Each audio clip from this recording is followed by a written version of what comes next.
I love you so much and I'm so sorry that I've done this to you again. Like to go from cancer to with Zani, I just could not believe that I was putting my parents through this. And their sadness looking at me is something I'll never forget.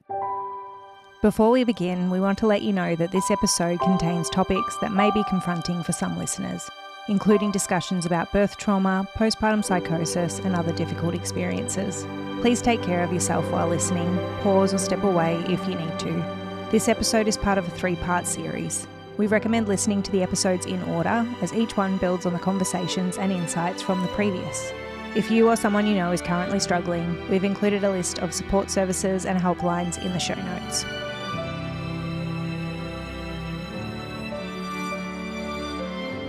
Welcome back to No Place Like Home. My name's Kath, I'm your host today, and I'm joined again by Cass. Hello. We have already spoken. We've already done part 1 of our episodes with you. So if you haven't listened to that already, I'd definitely jump in and listen to that so that this second part makes sense for everyone at home. But just to kind of recap, we've already heard about your health journey into, we've spoken about the start of the last 5 years and your pregnancy and postpartum with your first child, Zani.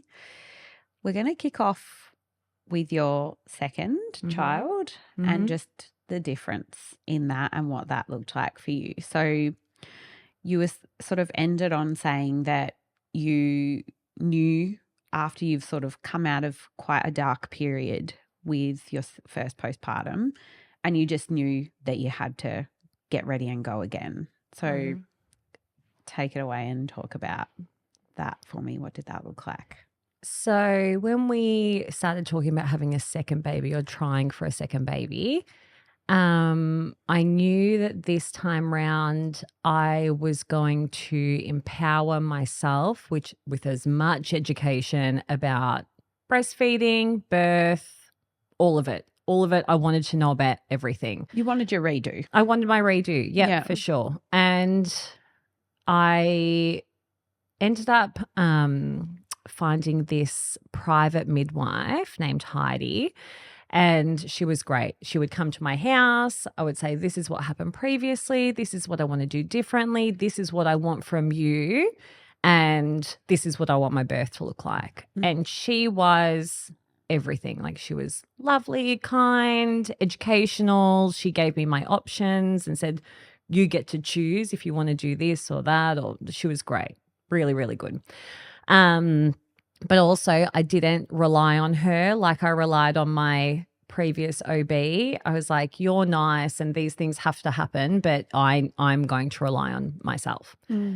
So in one of our last appointments, we spoke about birth plans, and actually, no, I should probably talk about my pregnancy, shouldn't I? Do talk about your pregnancy, but also because we spoke about previously the fact that you really did rely so heavily on your OB for everything. You didn't do any of this planning before. No. So can we talk about pregnancy a little bit more? So you've obviously got completely different ideas in there of how you wanted to attack this. You've done a lot of your own planning and you're empowering yourself through that. From an emotional perspective, what did that feel like? Because you've gone through the darkness of postpartum and then, were you just walking the walk, or were you like thinking about this and feeling a certain way? I was probably thinking naively that I would never experience postpartum depression again because in my mind, the only reason that happened is because I had an average birth. So great. I mean, a trigger, sure. Yeah, like that's, and so, like, I read a lot about depression, and especially if you don't have any previous, like I'd never experienced depression or anything like that in my life. Even through your the health journey that we spoke about. I was definitely sad, like don't get me wrong, but I wanted to just get better. Yeah. Like there was so many tears, nothing like this. Yeah. No. So I was some of the things I had read were that it can be caused by a traumatic birth or by an experience. I'm like, well, no, wait. If I remove that trauma, then I'm going to be fine. So for me, it was just this like, if I have a plan, I am fine. So my plan was educate yourself, find a good midwife, get through your pregnancy, have the birth that I want to have. Great plan also. Yeah, great plan. More planning went into that than what previously had. There's nothing wrong with either way. It's just you wanted to empower yourself more this time. 100%. Yeah. Yeah. Pregnancy, though, sucked. Pregnancy this time round, I was carrying a very heavy baby, which I didn't really know at the time because I wasn't into a lot of scans this time round and I didn't want to be induced. So it was very minimal scans. I don't think I had any scans over 30 weeks. Sorry, how old is Zani at this point as well? So Zani's 2. Okay. Yeah. Yeah. And I had the worst sciatica. I was seeing someone for that. I was wetting myself all the time. My pelvic floor was awful. Yeah, I just had everything. I had reflux, heartburn the entire time. I was just heavy, waddling, uncomfortable. Yeah. Not thinking about the fact that this was, you're obviously seeing the end game as well. You're like pushing yourself through pretty horrible intenseness. So what does birth look like for you? So you're under the care of someone completely different at a different hospital. Yeah. And going public this time. Going public this time. With a private midwife. Yeah, with the private midwife. So that was also a really different experience because I was in Gippsland with Zani and traveling to Melbourne for every appointment and then obviously to give birth. Yep. But public, I was around the corner from my hospital. I probably saw an OB twice, 3 times. Didn't have any relationship with her. It was just like tick and flick. And I was okay with that because I thought if her involvements, I might not even see her on the day in the public system. So luckily your hope as well, given you were so strong-minded with what you wanted. And she was lovely, but I didn't feel like I needed to put that pressure on someone else again. Yeah. So after weeks of Braxton Hicks, like I had downloaded the app and I had like 100 clocked up. I was like, this baby's got to be coming. I'm curb walking. I'm eating the pineapple, drinking the raspberry leaf tea. I'm doing star jumps and wetting my pants. Like everything was happening trying to get this baby out. Yeah. And then I went to get my hair done that day, and by done I just mean like washed because I was done. Of course. I was done with life. It's the basics. Yeah. And the girl that was doing my hair was like, you have to have sex. And I'm like, that's not happening. I was like, we did that the first time. And let me tell you, nothing came of it. And she goes, I did with my husband. We did it 3 times that day, but he has to, he has to, can I say, he has to ejaculate in there, like to soften the cervix. And I was like, I'm pretty sure he pulled out the first time. And she goes, well, that's pointless. Like it's that whole experience was, I don't know. Just you get pregnant. I don't know. I was just like, I don't know. Anyway, so old habits. Yeah. So I'm laying there and I like get home. My hair looks great, by the way. I get home like, Josh, I was like, we've got to have sex. And he's like, what? Like there's been months of me saying, don't come near me. And I'm like, yeah. I go, but I'm going to go have a shower and put my PJs on and we're just going to do it. Okay. So prep yourself. Nothing less sexy. Sorry, I'm really ready for this. Yeah. Like I was disgusted. I was like, ugh. Anyway, I found the most unattractive thing to wear. And I had this Easter bunny, like this giant bunny that had sequins on it, 90, like a sack that I think was from Cotton On, size 16. And I was like, all right, I'm ready. And so I was on my back. Why am I telling you this so graphically? I'll just tell you one part of this story that's really funny is that because I didn't take this nightie off, like he was on top, he's going to kill me when he I was going to say, Josh is going to love this story. My belly was so big that the bunny had flipped and was looking at me. So I'm like on the bed and this bunny, sequence bunny is staring at me and I'm just like, this is So like in my head, it's like if this baby doesn't come in the next 24 hours, like I want my money back. This is anyway, he's like, I'm done. I'm like, I know. And then it was over. It was over. We go to sleep. He's on the couch because I just need bulk room and my pregnancy pillow. Yeah. 1 o'clock in the morning, I have the contraction of all contractions.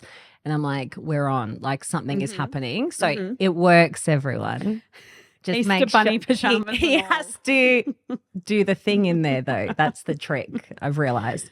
And I checked the second contraction and I was at 3 minutes and I was myself. I was like, call my parents, get in the car, blah, blah, blah, blah, blah. My parents were there in like a second. I was like, this baby's coming now. We get to the hospital. He drops me off at emergency. It's 2 a.m.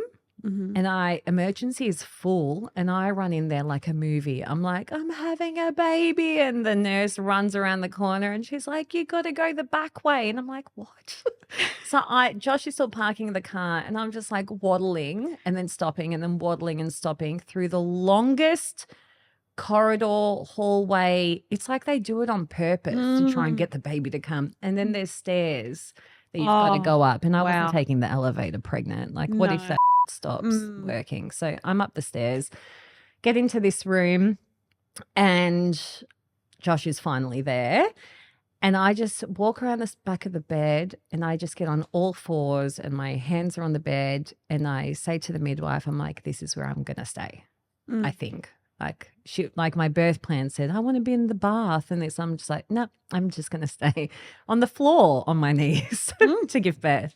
And they gave me the gas. I didn't want any drugs, but I wasn't opposed to it either. Like my birth plan was like, let me decide on the day. Yeah. Had the gas in between these really quick contractions. I was like, okay, I need to move. Like, so in between every contraction, I'd get up, I'd be walking around, I'd go to the toilet, sit back down, arms back on the bed, sucking on the gas like no tomorrow. And midway through this entire process, I think to myself, I am having so much fun. Oh, am I having fun? Like, I just was like, this is great. Like, I was in so much pain. yeah. Like, I was giving birth to Hercules at the time and I didn't even know. And I was having the time of my life. I felt so strong. I felt ready. Josh is like, I love you so much. You're amazing. I'm like, am I? Like, it was really sweet. We were just loving on each other.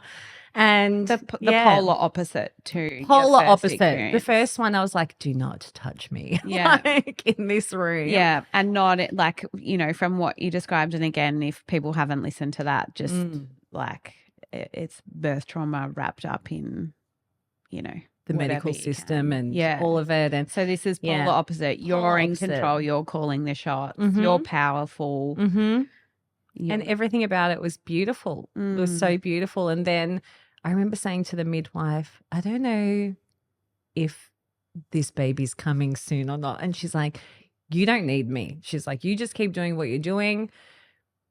This baby will come when this baby wants to come. And I think it was like an hour and a half of that. And then like Jonathan, my son, arrived. I put him on my chest and I stood up and went onto the bed and had a few stitches and they weighed him and they're like, he's 4 pounds. You've given birth to kilos or no? No, 4 pounds. He was 10 kilos. 10 pounds, 4 10 kilos. pounds. Yeah. 4 kilos. Yes. Yeah, with you. Oh, God. With Can you. you tell I've had 2 kids or what? Yeah. He was a big boy. He was huge. And when they went to weigh him, they were like, the scales must be broken. So they bought in and they just did not know. They said if you had have had any scans in that last 10 weeks, they would have definitely booked you in for a cesarean. So yeah. I knew it. And it was just great. Yeah. So birth, completely different experience. You're then assumably on a bit of a high. Yeah. And I got to experience that high. Like I was like, oh my God, this is what everyone talks about, where you just like so in love. Like I didn't feel that the first time around. I just felt so numb and sad. But I was on cloud 9. Yeah. So, you've done all this planning. for birth. Mm-hmm. Knowing what you knew first time around, did you do any planning during your pregnancy for postpartum? Yes, I did breastfeeding courses. Yes. Yeah. Yeah. So once I'd put Jonathan on my chest, he was the epitome of a perfect baby. He just He's probably hungry too. Yeah. If he was a big boy. He just commando crawled up my body, latched on, and no problems from then on with him trying to feed. Yeah. So I was like, okay, this is great. Like, didn't have that the first time round either. Yeah. Yeah. So what did postpartum look like for you? So an incredibly empowering birth experience.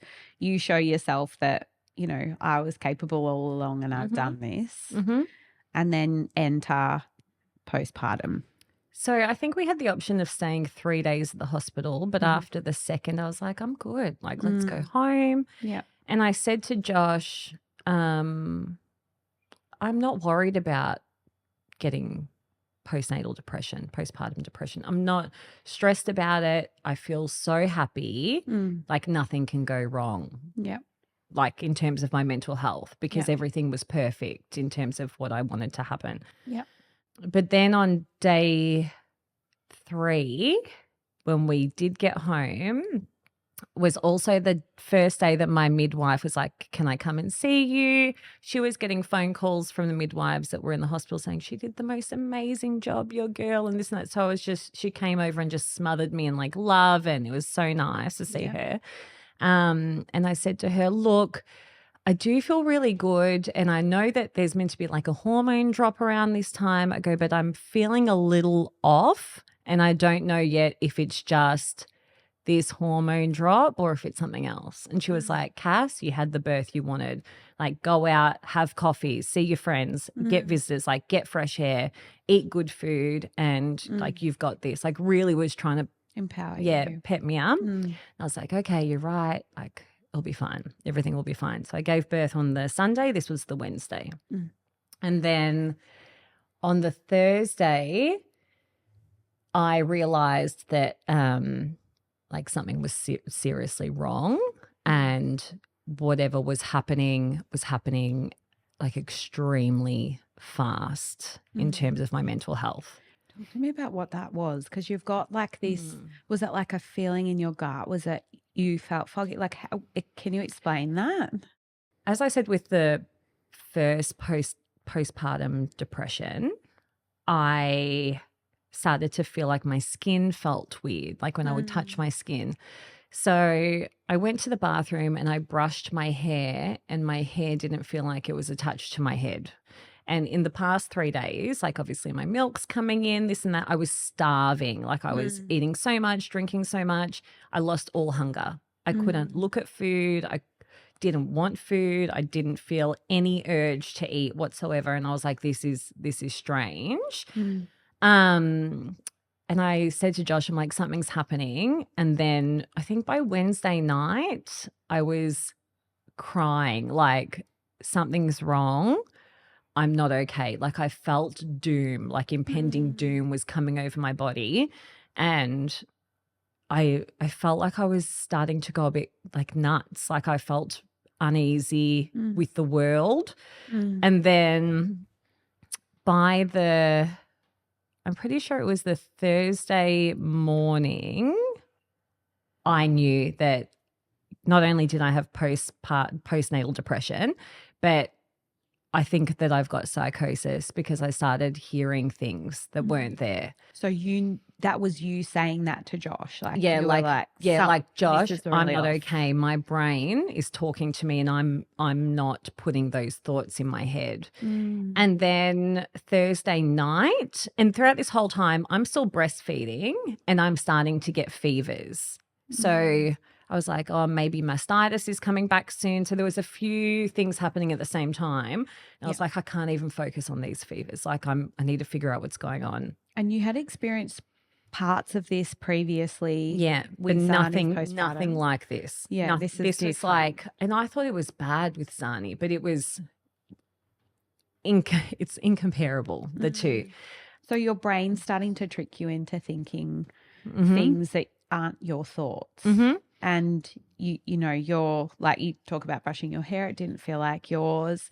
Yeah. You were feverish. Was there anything else that you were, I mean, that's a lot already, but like, was there anything else? Like, are you comfortable going into what that actually looked like? Now I am. Yeah. But it felt like there was fog coming in. And when I was walking around my house, the room felt fog, like almost like there'd been a fire, like I was walking through thick air. And that's the only way I can explain it. But can you remember what your brain was telling you, or have you put that away? No, it was lots of.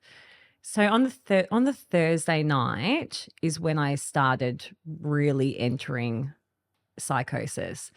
And the way that I knew is that I would close my eyes, and the only way that I can explain it is if you were to hold a remote for a TV and you're flicking through channels. And that flicking of a movie, so people are talking to me, coming into my head like I'm standing in a room in the movie, that started to get faster. And it was just like flash, flash, flash, flash of constant changing pictures, rooms, people. And it was loud in my head. Like I was like, I'm going fucking crazy. Like it was really loud. And I all of a sudden couldn't sleep.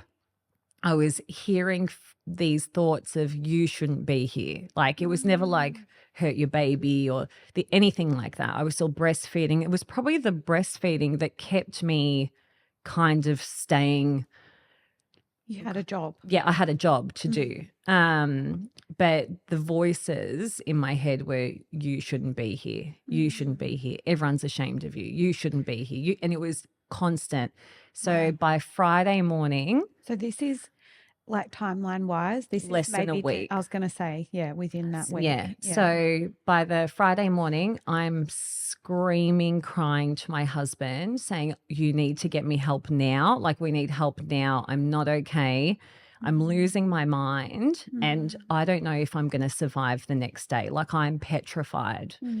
And he calls my midwife and she wanted to speak to me, and I just remember sobbing on the phone to her going, it's happened again, but it's happened so much worse and I don't know what to do.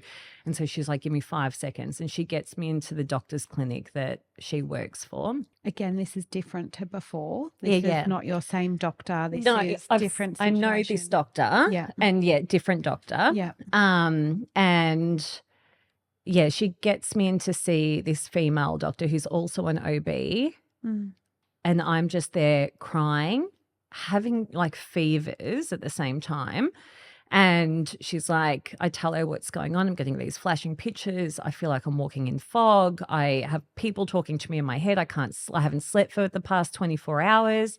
I think I might have mastitis. And she's like, okay, we're going to put you on this antidepressant.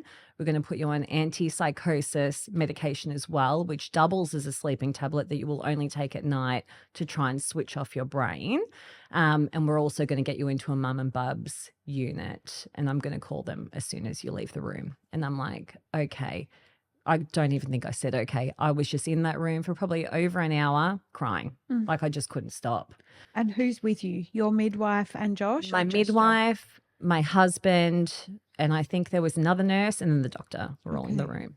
Okay. Yeah. You're obviously remembering this, like we should say that your son's only just 1. Yeah. So this is really quite recent. Yeah. Yeah. So you're walking through it in quite a pragmatic way now, but you obviously lived it really, like we're not talking years ago. This kind of just happened. Yeah. Yeah. Yeah. So when you leave that room, what does that look like for you? Do you remember? I was scared. I was still just petrified. I was like, at least we've got like antidepressants and medication. But when I got home, the fog had definitely thickened, if that makes sense. And Josh would say to me, he knows that like my time is like having a shower. He's like, go have a shower, exfoliate your whole body, moisturize, do everything that you need to do to feel kind of okay. And I remember going in this shower and I can't even explain it unless you've experienced it, but the fog was so thick. I couldn't see my arms. Like I felt like I was just suffocating. Anyway, I got out of the shower and I slid the door and I was okay. Like I thought to myself, oh my God, this is actually like a real life horror movie. I'd close the door and I'd be surrounded by fog.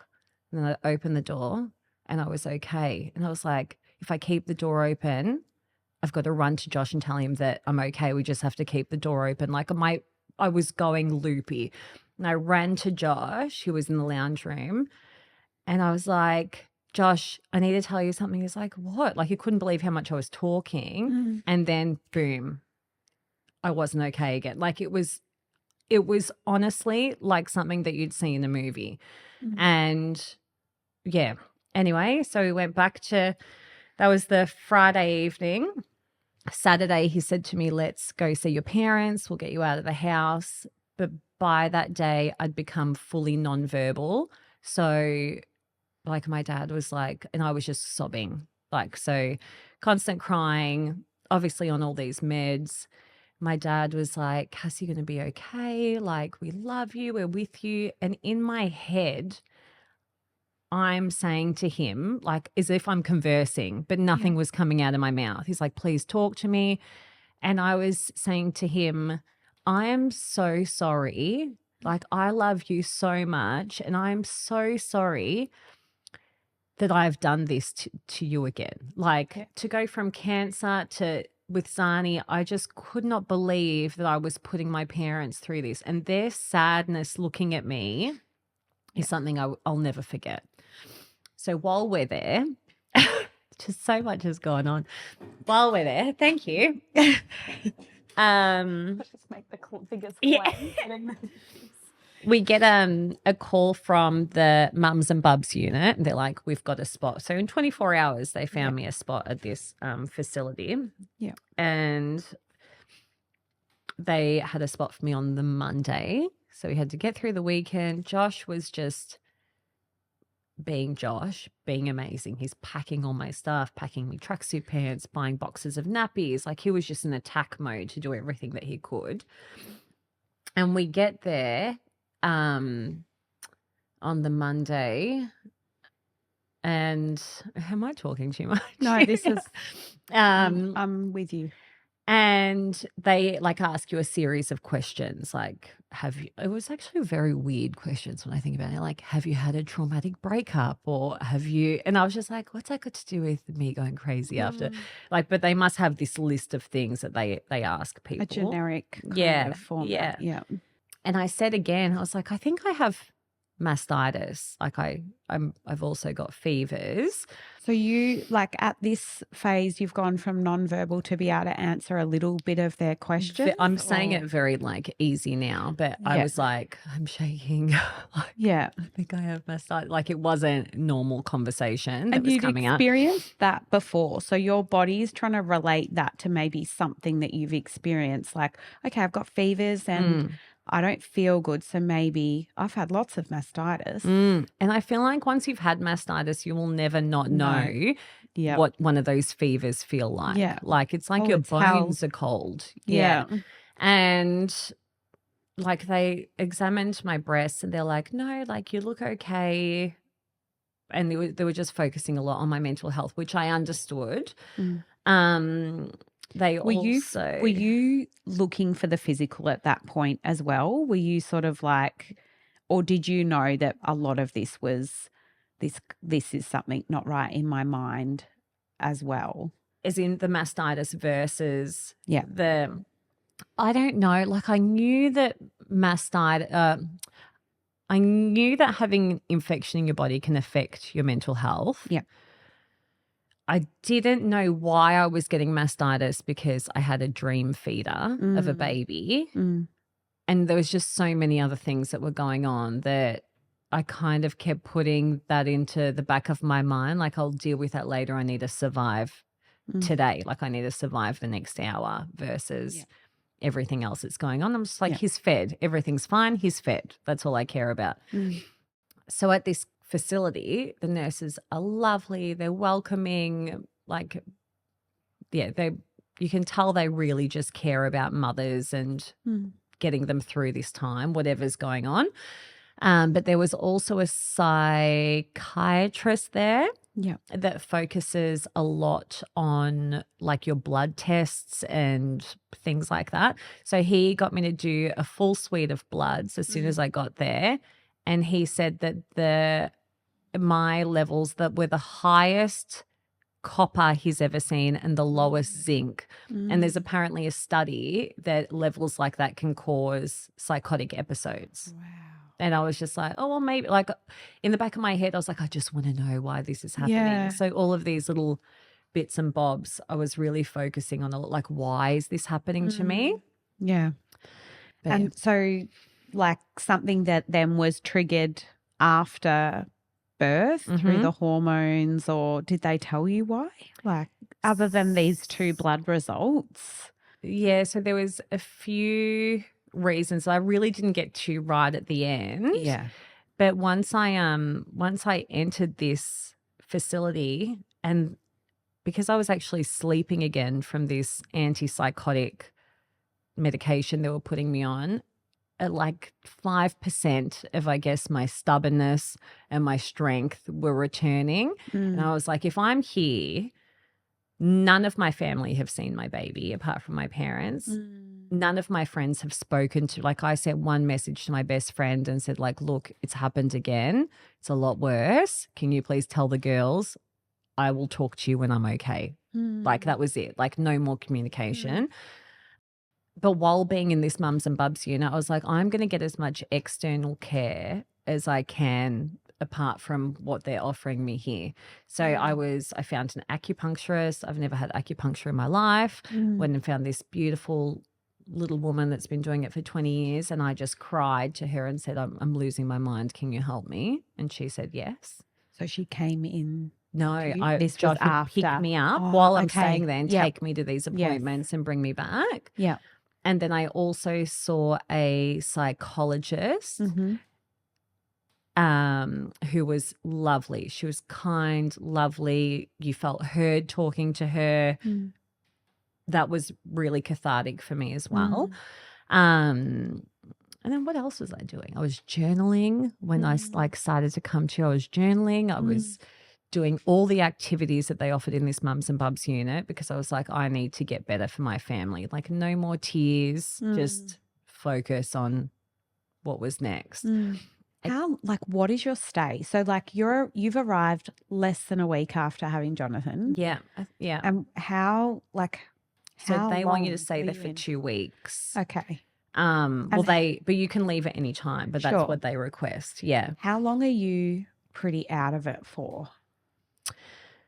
With all the meds and, the consultations and. I think I started to feel that little bit of strength after 2 weeks. So I was on the antidepressant and the antipsychotic for maybe 7 days before I started to feel a little bit better. But the one thing that the psychiatrist said to me is he said, you're on such a powerful mix of drugs for someone that's never had any form of depression before that we need to really try and get you off the antipsychotic as soon as you feel the strength to do so, because I don't want you to end up having like permanent, like a bipolar, like this. It was that powerful, the amount of meds I was on. He was supporting me in weaning off the antipsychotic and just trying to get my sleep to regulate itself. And that was working. But then my fevers were getting progressively worse while I was in this mums and bubs unit. So nothing like that they could see that was physically wrong with you with the fevers? Like this was just a reaction going on in your body, or what was? Yeah, I don't know. I don't know. But they said, I think eventually they said, I think you need to see a doctor. Yeah. So Josh picks me up, takes me to the doctors, and I said, I think I need to go to hospital for antibiotics, like intravenous antibiotics. Yeah. He looks at me and goes, oh, no, I think this is mild. So I'm just going to give you a packet of endone and a packet of antibiotics and that'll fix you. And I'm like looking at Josh, and Josh is looking at me, and I'm just like, I'm too exhausted to debate this. So I'm like, all right, let's go back to the mums and bubs unit and start on this.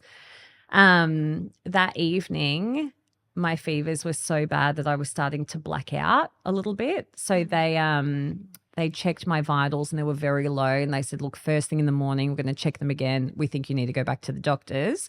By 6 a.m., I was breastfeeding and I was just seeing these big black spots in my vision. And I went and put Jonathan down and I went to walk out to where the nurses were, and I was collapsing into the walls. And then they called the doctor on my behalf, told them what my vitals were, and he's like, she needs to get to emergency straight away. She's going septic. So Josh wheels me to emergency because the facility and the emergency are like a walking distance apart. And I have never been taken care of so quickly ever in a hospital, and I've been in a lot of hospitals. They checked my vitals. Within half an hour I was on antibiotics and had my own room and was there for I think a total of 6 days and had over 26 bags of antibiotics because, You were complete. Yeah, I was complete. Yeah. Wow. Yeah. So there's a lot going on. So you're there for 6 days. Yeah. And then are you back at Mums and Bub's unit or what? So during those 6 days, I was on a lot of painkillers. And I actually think that a mix of the painkillers and the antibiotics was making me feel better rapidly quicker than, or it could have just been the antidepressants kicking in more. I don't know. But in that hospital, I was holding conversations. I was eating again. I felt pretty good in comparison to what I was feeling like before. I'd also gotten in this angel woman named Claire that does blue light therapy specific for mastitis. I found her online. She's in Gippsland. And I said, I will pay you whatever you need to come visit me and see me in hospital. And she, like at that point, my left breast was about to explode. Like nothing was coming out of it. And she taped it like a wound. Like I had all this sports tape on me. She did the blue light therapy, and it is the only thing that gave me relief throughout that time. So it just goes to show how many other resources are available to help you apart from just antibiotics and painkillers. Obviously, like you knew that you needed that intense medical help, but you knew also that that wasn't enough. No. You sort of started to seek other help. Yeah. So by that point, the Mums and Bubs unit had like, you can't be in both places at the same time. So I lost my spot there. And by the time I'd finished hospital, I think they said I could come back in another week.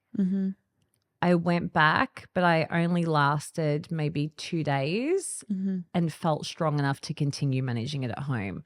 So by this point, it'd been nearly 4 weeks, 4 weeks of no one seeing my baby, going through this bout of psychosis, going septic, then still having to take 2 packets of antibiotics for this at home, for the mastitis at home. I was just done. I was just done. Yeah. So what did you have left in your tank then to kind of be able to manage this? Well, on top of that, we were moving house 2 hours away. I was going to say, were you renovating or something? That's usually the next thing. We were moving from Gippsland to Mornington. So Josh, this whole time was managing all that while I was just, trying to get through this period of time. With a over 2-year-old at home. With a 2-year-old. Yeah.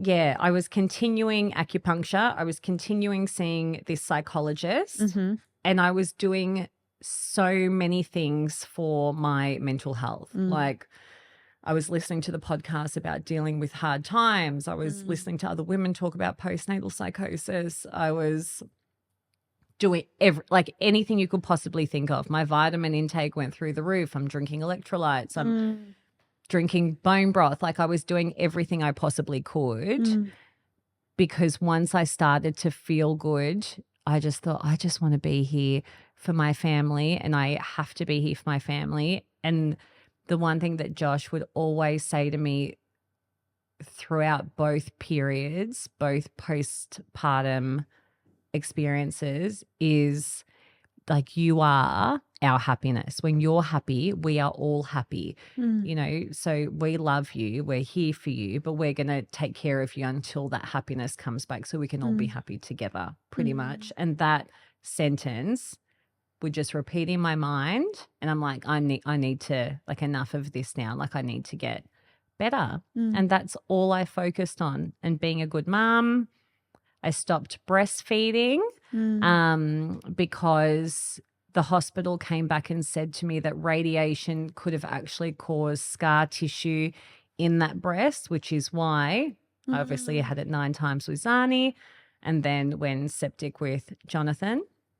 And wow. Yeah. So maybe if I didn't breastfeed at all, maybe I wouldn't have had psychosis this bad. That was another potential answer from the surgeons at the hospital, is they said, yes. So that is such a hard thing to tell. And particularly when you've experienced this, you know, you wanted your redo. And so you've got this beautiful redo. You try and do everything so hard. But like all of the what ifs that sit behind that must be just rattling. Like I'm hearing you say how much you took control of this situation and how empowered you were by it. But wow, like to hear things that like you also really needed to be able to breastfeed so that you could have that experience with your son. Like, it's such a nice experience. Yeah. Like it's so beautiful. Yeah.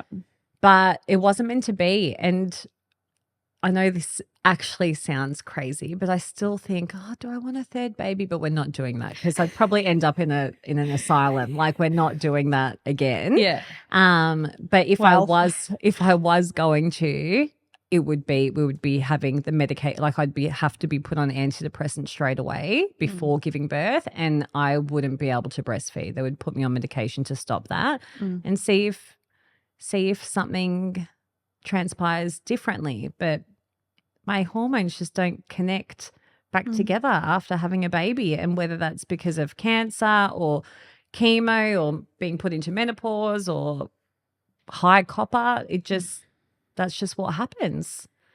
Yeah. You are amazing. No. Honestly, this story, the whole journey, thank you so much for sharing it. That was very powerful.